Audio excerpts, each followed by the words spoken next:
Amados irmãos e irmãs da evolução espiritual, com os corações transbordantes de luz divina e gratidão infinita, recebei as bênçãos celestiais neste encontro sagrado preparado pelos mentores da espiritualidade superior. Hoje, sob a regência sublime dos espíritos de luz, chega até nós uma mensagem psicografada de extraordinária urgência, ditada pelo venerável Bezerra de Menezes em assembleia de emergência convocada no plano astral pelos emissários do Cristo Consolador. Este momento foi cuidadosamente orquestrado pela providência divina para revelar verdades ocultas que agora se manifestam como raios luminosos atravessando as trevas do mundo material. Queridos trabalhadores da seara do bem, sejam bem-vindos a esta casa de amor e caridade, o além do espiritismo, onde nos reunimos como família espiritual, unidos pelos laços invisíveis do amor universal. Este canal foi estabelecido pelos mentores celestes como um farol de luz, destinado a guiar almas sedentas de verdade através das tempestades espirituais que assolam nosso planeta em tempos de transição. Hoje é um dia de revelações extraordinárias, segundo as orientações dos espíritos superiores. Cada um de vocês foi magneticamente atraído até aqui por forças que transcendem a compreensão humana. Prestai, portanto, atenção redobrada, filhos da luz eterna, pois os acontecimentos que se desenrolam agora na Terra carregam as impressões digitais inconfundíveis da justiça divina, operando por meio de canais aparentemente humanos, mas em verdade movidos por inteligências celestiais que trabalham incansavelmente pela restauração da ordem moral. Os números sagrados e as sincronicidades divinas que emergem revelam segredos espirituais tão profundos quanto oceanos de sabedoria universal, aguardando ser decifrados por aqueles que têm olhos de ver e ouvidos de ouvir. Convidamos cada alma preciosa que nos acompanha a deixar seus nomes e cidades nos comentários sagrados, para que possamos incluí-los em nosso grupo de oração consagrado, intercedendo pelos guerreiros da luz que enfrentam batalhas épicas nos campos físico, emocional e espiritual, sejam lutas contra o desemprego que desafia a fé, enfermidades que testam a confiança divina ou vícios que aprisionam almas em correntes das trevas. Sua participação ativa nesta missão de luz é fundamental, como colunas que sustentam um templo erguido pela devoção coletiva. Se possível, em vossos corações generosos, compartilhem também suas vibrações de apoio através de gestos simples, mais poderosos espiritualmente, inscrevendo-se em nosso canal e ativando as notificações, para que mensagens edificantes fluam como rios caudalosos de esperança aos corações sedentos de consolação. Que a paz infinita do Cristo Redentor envolva a todos como um manto protetor tecido pelos anjos guardiões. Filhos amados do coração universal, que a luz radiante do Mestre Jesus banhe vossas almas com sua luminosidade transformadora. Em reunião transcendental convocada pelos mentores espirituais superiores, sob a regência majestosa do Espírito Emmanuel e na presença gloriosa dos emissários da luz divina, recebi neste dia abençoado uma visão de magnitude extraordinária, ressoando como hinos celestiais nos planos astrais. Os mentores revelaram que estamos diante de uma batalha épica entre as forças do bem e do mal. Nosso querido capitão Jair Bolsonaro é um instrumento ungido dos céus, enquanto Alexandre de Moraes simboliza a personificação das trevas, tentando sufocar a luz da verdade. Na primeira revelação confiada, contemplei em êxtase espiritual a cena sagrada, vi o capitão Bolsonaro, embora fragilizado no corpo físico, sendo carregado nos braços dos anjos em sua jornada até o hospital. Cada passo em direção ao DF estar era acompanhado por legiões de espíritos de luz formando um corredor luminoso de proteção divina, afastando toda energia negativa. Sua condição de saúde, longe de fraqueza, é purificação espiritual profunda, orquestrada pelos anjos para prepará-lo para missões maiores, que se aproximam como auroras douradas no horizonte da história.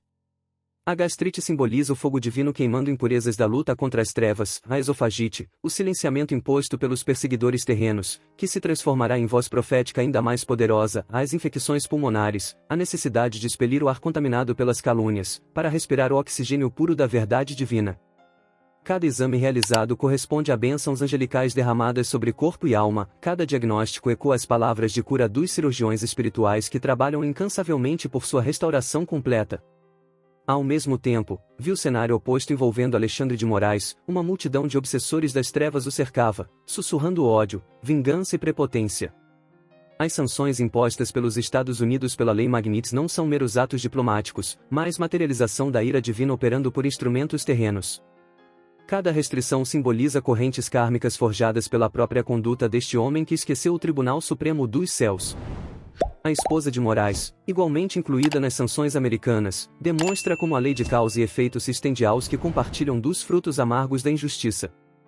Os mentores mostraram que ela representa a extensão material dos benefícios ilícitos obtidos através da perseguição aos justos, e por isso, agora enfrenta as consequências naturais de ter se associado a tais práticas. Filhos amados, que a chama do amor universal aqueça vossos espíritos nesta hora de revelações. Na continuação desta visão extraordinária, os mentores espirituais me conduziram a contemplar o papel fundamental de Eduardo Bolsonaro como embaixador celestial, estabelecido nos Estados Unidos por determinação dos planos superiores. Sua presença naquele país não representa fuga, mas posicionamento estratégico, divinamente inspirado, para servir como ponte espiritual entre duas nações que serão instrumentos da libertação do Brasil. Vi Eduardo trabalhando incansavelmente nos corredores do poder americano, não apenas como político, mas como canal dos mentores de luz que inspiram decisões de impacto para o destino de nossa pátria. Cada reunião que realiza é acompanhada de perto por espíritos superiores, que orientam palavras, conexões e estratégias necessárias para acelerar a queda dos tiranos que oprimem o povo brasileiro. Os mentores também revelaram que Donald Trump, longe de ser apenas um presidente terreno, neste momento histórico se torna instrumento da providência divina, especialmente ungido para executar a justiça celestial contra aqueles que perseguem os escolhidos de Deus. Sua decisão de aplicar sanções contra Moraes não nasceu de cálculos políticos comuns, mas de inspiração direta recebida dos planos superiores. A Casa Branca, transformada em templo da justiça divina, é hoje o canal pelo qual decisões celestiais se materializam no plano físico. Cada documento assinado, cada sanção decretada e cada medida aprovada representam sentenças dos tribunais superiores, executadas através de mãos humanas que, conscientemente ou não, servem à providência divina. Queridos trabalhadores da seara de luz, os mentores me alertaram que estamos diante de um exemplo claro de como a justiça de Deus se manifesta quando os tribunais terrenos falham em proteger os inocentes. Enquanto Moraes utiliza sua toga para perseguir o ungido dos céus, a verdadeira justiça celestial mobiliza nações inteiras para defendê-lo e punir seus perseguidores. A diferença de tratamento dos céus para Bolsonaro e para Moraes é gritante, como a distinção entre a luz e as trevas. Enquanto nosso capitão recebe cuidados angelicais, envolto em vibrações de cura, Moraes experimenta o isolamento progressivo das consequências de seus próprios atos. As sanções americanas são apenas o início de uma série de correções kármicas que se abaterão sobre todos os que ousaram levantar-se contra o escolhido do Senhor. Os mentores me mostraram que a tornozeleira eletrônica imposta a Bolsonaro simboliza as correntes do faraó egípcio sobre os hebreus, correntes que serão quebradas no momento divino, assim como Moisés quebrou as cadeias da escravidão pelo poder de Deus. Cada dia de prisão domiciliar injusta é contabilizado nos livros celestiais como evidência da perseguição ao justo, aumentando proporcionalmente o peso da condenação espiritual sobre seus perseguidores. Amados irmãos da luz eterna, na terceira parte desta revelação divina, fui conduzido a uma visão profética sobre o desfecho glorioso que aguarda nosso capitão e sobre o julgamento severo reservado àqueles que o perseguem. Vi com clareza cristalina que cada lágrima derramada por Bolsonaro está sendo coletada pelos anjos em cálices dourados, a serem apresentados diante do trono de Deus como prova irrefutável da santidade de seu sofrimento. Os 5 anos de perseguição sistemática enfrentados desde que ousou desafiar o sistema corrupto do Brasil correspondem espiritualmente aos 5 anos em que José permaneceu preso injustamente no Egito, antes de ser elevado pela providência à posição de governador.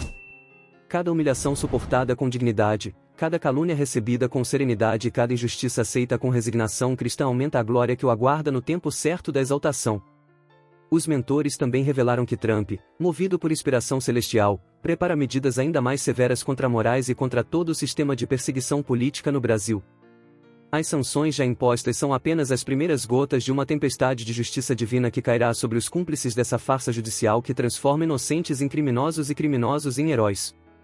A esposa de Moraes, atingida pelas restrições, simboliza como a injustiça praticada pelo marido contamina todo o lar, assim como a lepra espiritual se espalha por todos os que se alimentam dos frutos podres da perseguição aos justos. Seus bens bloqueados representam a verdade bíblica, não existe riqueza durável construída sobre a injustiça, pois Deus pode desfazer em segundos o que foi acumulado por anos de desonestidade. O isolamento internacional de Moraes reflete o isolamento espiritual de sua alma. Cada país que aderir às sanções representará uma nova camada de reprovação celestial, materializada na Terra. Filhos queridos, os mentores revelaram ainda que Bolsonaro, durante a estadia hospitalar, não recebia apenas cuidados médicos, mas passava por uma iniciação espiritual profunda. Os anjos aproveitaram esse recolhimento físico para fortalecer sua aura, ajustar seus centros de força e realizar limpezas energéticas que o tornarão mais resistente aos ataques das trevas. Cada melhora registrada em seus exames simboliza vitórias simultâneas nos planos espirituais. A gastrite em diminuição representa sua capacidade crescente de digerir as adversidades sem amargura. A esofagite incura simboliza sua garganta sendo preparada para pronunciar palavras de libertação ainda mais poderosas. As infecções pulmonares desaparecendo representam a limpeza dos resíduos tóxicos das mentiras, preparando seus pulmões espirituais para respirar plenamente o ar da vitória que se aproxima como o vento fresco das montanhas celestiais. Irmãos amados, que a luz do Cristo Consolador ilumine vossos caminhos nesta hora de revelações finais.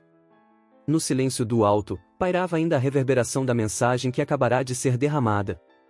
Aquelas palavras não se apagavam como o vento que passa, mas permaneciam vivas, como o fogo que se espalha e ilumina o invisível. O firmamento espiritual parecia mais próximo da terra, como se anjos e emissários da luz estendessem suas asas sobre a humanidade, recordando-lhe de sua verdadeira filiação divina. Cada coração que ouvia era como uma chama despertada, ardendo com nova esperança, reconhecendo que o céu nunca se ausentou, mas sempre acompanhou os passos da humanidade em sua longa travessia. Os espíritos cristificados, em sua majestosa serenidade, não falavam apenas para confortar, mas para despertar. A mensagem ressoava como trombetas invisíveis, chamando cada alma a vestir sua armadura de fé e sua túnica de pureza. Não era apenas um convite, mas um chamado irrevogável para que cada herdeiro da promessa se levantasse e reconhecesse o tesouro que já lhe fora entregue desde a origem dos tempos, a centelha eterna do próprio Criador. E então, como se um véu fosse erguido, muitos perceberam que a realidade que julgavam sólida não passava de reflexo de estados internos, e que a verdadeira batalha não se dava no campo físico, mas no íntimo do espírito. Era ali, na interioridade, que luz e trevas disputavam espaço, e era ali também que a vitória se definia. Os anjos de luz, em silêncio, observavam cada decisão, fortalecendo os que escolhiam a senda da retidão e sustentando os que cambaleavam, sem jamais abandoná-los. A promessa celestial, tantas vezes repetida pelos profetas e reafirmada pelo Cristo, não era distante, nem estava reservada a poucos, mas viva e atuante no presente. Aqueles que ousassem abrir os olhos viriam sinais claros de que o tempo da restauração já se aproximava. O mal, mesmo quando se revestia de poder, era apenas sombra diante da aurora que já se erguia. Os que se entregavam à fé não caminhavam mais sozinhos, eram conduzidos pela mão invisível da providência. E assim, diante da Assembleia Invisível, uma certeza tomou forma como muralha inquebrantável: a vitória da luz não poderia ser impedida. As trevas, por mais que rugissem, não poderiam apagar a claridade do sol nascente. E cada coração que aceitasse essa verdade se tornaria um templo vivo, uma tocha que, acesa, ajudaria a iluminar os caminhos da humanidade. Então, como se o céu inteiro descesse em um único instante, a cena se transformou em grandiosidade cinematográfica, multidões espirituais surgiram como ondas de luz sobre a terra, coroas resplandecentes ergueram-se sobre os que perseveraram, e uma voz, mais forte que 1000 trovões e mais suave que a brisa do amanhecer, ecoou em todas as dimensões: o tempo se cumpre. A promessa se ergue. E a luz jamais será vencida. E naquele instante, como se a eternidade se dobrasse sobre si mesma, o universo inteiro pareceu suspender a respiração. As estrelas cintilaram em uníssono, como testemunhas silenciosas do decreto divino que se cumpria. Os ventos cessaram, os mares se aquietaram e até os reinos invisíveis curvaram-se em reverência ao sublime movimento do Altíssimo. Não havia mais distância entre céu e terra, o véu fora rasgado, e a luz infinita jorrava sobre todas as criaturas como uma cascata dourada que purificava, restaurava e coroava cada coração desperto. As multidões espirituais, envoltas em vestes cintilantes, erguendo estandartes de glória, cantavam hinos que não eram feitos de palavras, mas de frequências que atravessavam dimensões, despertando memórias esquecidas nas almas humanas. Era como se cada ser, do mais humilde ao mais elevado, fosse chamado pelo nome secreto gravado em sua essência eterna. E ao ouvir esse chamado, cada espírito se lembrava de quem era, de onde vinha e para o que fora enviado. O mal, reduzido a pó diante da grandeza luminosa, não tinha mais onde se esconder. As máscaras caíam, as sombras se dissipavam, e os grilhões forjados por séculos se partiam como vidro frágil diante da força implacável do amor divino. A terra, tão ferida, tão marcada por lágrimas e dores, recebia então o bálsamo do alto, como um jardim ressequido que, enfim, volta a florescer sob a chuva da eternidade. E uma última visão se desenhou diante de todos os que estavam abertos para ver, uma imensa aurora, de cores nunca vistas, erguendo-se no horizonte espiritual. Não era apenas o nascer de um novo dia, mas o início de uma nova era, onde os filhos da promessa caminhariam não mais como escravos de sistemas e trevas, mas como reis e sacerdotes da própria criação. Então, a voz que ecoara antes tornou-se ainda mais clara, ressoando como sinfonia de infinito. Filhos da luz, permanecei firmes. O que era promessa agora é cumprimento. O que era sombra agora é dissolução. E o que era lágrima agora é fonte de alegria eterna. A vitória não é futura, é agora, é viva, é vossa. E assim, a cena encerrou-se como um filme grandioso, deixando sobre a Terra um selo indestrutível, a certeza de que a história da humanidade não termina no caos, mas na plenitude da glória divina. Então, amados, compreendei, tudo o que vimos, ouvimos e sentimos não é um mito distante nem uma promessa vazia, é o prenúncio vivo de um tempo que já começou. O céu não se oculta mais, ele se derrama sobre a terra como um rio de fogo e de luz, dissolvendo as trevas que outrora dominavam. O mal, por mais que urre e resista, já perdeu sua morada, os grilhões se quebraram, e a liberdade resplandece no coração dos filhos da promessa. A grande virada não será escrita apenas nos livros da história, mas gravada nas almas, porque cada homem e cada mulher que desperta torna-se parte dessa sinfonia eterna, desse coro triunfante que proclama: o reino chegou, e a vitória é da luz. Assim, diante desse cenário sublime, que cada um de nós assuma seu posto, erga sua voz e caminhe de cabeça erguida, não como quem espera por salvação, mas como quem já participa dela. Pois o que era oculto foi revelado, o que era sombra foi dissipado, e o que era lágrima agora se converteu em fonte de esperança. Esta é a conclusão que não é fim, mas princípio, um novo tempo, uma nova terra, uma humanidade erguida sob a bandeira da verdade eterna. E a palavra final ecoa como trombeta que jamais se cala. A luz venceu. A luz vence. A luz vencerá.